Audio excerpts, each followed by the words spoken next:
What is money? The piece of paper that rules everyone's lives from the moment they're born to the moment they die. Let's mine deep.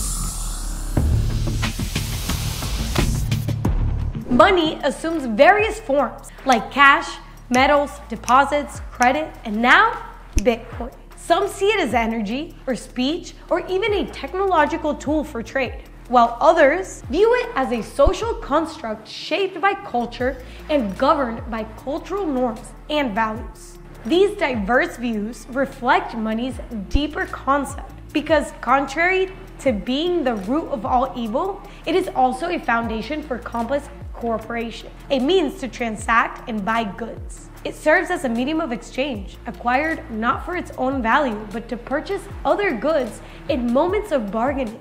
Why do we need money? Money is essential for trading in society, facilitating exchanges to meet basic needs like shelter, food, and clothing, while ensuring specific security standards.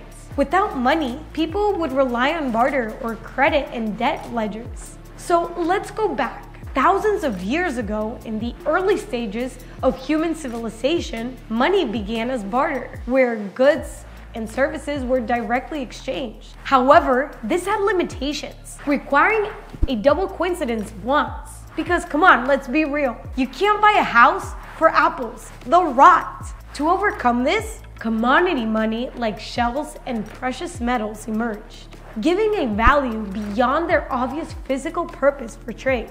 Governments later sought control, leading to fiat money not backed by commodities, prone to manipulation and inflation. In contrast, sound money that is difficult to make more of, like gold or silver in the historic bimetal standard, gained global acceptance due to its market-driven purchasing power.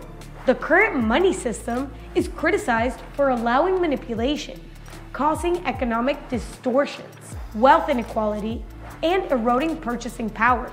Central banks, with the power to create money, benefit elites at the expense of the average person, leading to the loss of two critical properties of money: soundness and sovereignty.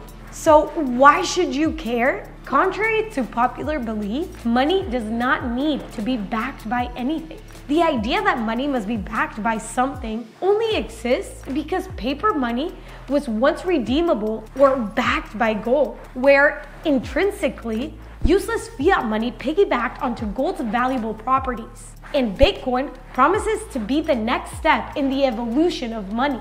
It's built upon the same properties that once made gold the de facto monetary medium for centuries. Only it's been enhanced with the additional properties of extreme portability and fungibility. Those very properties that allowed fiat to usurp gold during the last century. Unlike gold and fiat, Bitcoin is built for the digital age. Bitcoin is considered by many to be the perfect form of money because it embodies the properties of sound money: scarcity, divisibility, durability, portability, fungibility, and decentralization. It offers a viable alternative to the corrupt and manipulated fiat money system, providing individuals with financial sovereignty and the potential for a more equitable and prosperous future. Don't miss Jack Maller's Backstage. What would you say was that it moment when Bitcoin clicked for you? Oh man, when my dad explained it to me. You know, actually this is a really cool story. My dad was the one that got me into Bitcoin, which is usually the opposite, right? The boomers don't get the young guns into Bitcoin, but he did, and I didn't get it when he first explained it to me, but I came home from school one day and Andreas Antonopoulos, you know who that is? He was in my living room hosting a local meetup.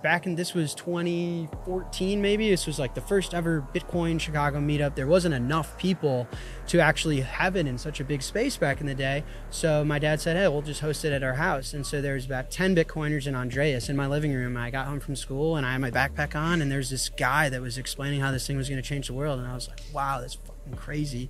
And that is when I probably started to understand it a little bit. Damn, not everybody's as lucky to have like their own Bitcoin conference in their own house. Oh man, I got the coolest dad in the world, and I would not be here without him. And he is who orange pilled me, so none of my work would ever be possible without my dad. So it's pretty cool.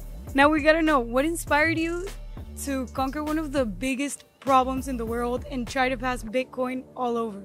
I don't know if I've conquered it. I'm trying my best. We've made some progress. We got a lot of progress left.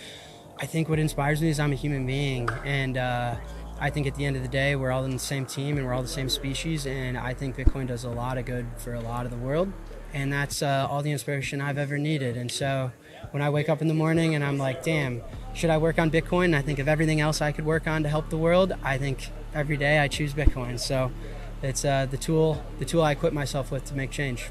How does it feel to have solved one of the biggest problems, like transferring money from different countries? Like if we're here in the States, we can like just send through Strike to Peru, to Mexico, anywhere. Yeah, well, I would say that Bitcoin solved one of the world's biggest problems, and Strike is trying to help people use it. I would put it that way. I think, how does it feel? I think it's so cool to be alive right now. I am 29 years old, and I'm so blessed and happy to be healthy and be in a position where I can be a part of this. And for the small role that we try and play, it just feels fucking cool. It really does. And you know, you were mentioning in stage that there's another mountain you're gonna conquer next. What's next? Like, I'm afraid to ask, because every time you top what you do next, you keep building and building and building. So what is it? Clues? I don't know. I mean, I feel bad for my boys in Europe. My boys and girls in Europe, I feel bad. They've been asking for us to launch it for a long time. Unfortunately, they got a little bit more rules. So maybe Europe is next. I've always got some up my sleeve. I can promise the people, no matter success or fail, I'll never stop trying. So I got stuff, for sure. I got stuff. I think money is probably the most important technology that we've invented as a species, you know, right? I think the most important things humans have invented, maybe the spear was really important because it allowed us to hunt and actually eat good quality food and grow society, but a society doesn't scale without money. And so the fact that money's broken means society is, and if money is fixed, that means Bitcoin fixes everything. Where do you get your hoodie and the shoes? Like, you always on fleek, always on style, you know? The shoes are John Elliott. I think John Elliott, I love his simple beauty and his design. And the hoodie I made myself. So I only rock my own hoodies now. This one says the Fed tried to kill me.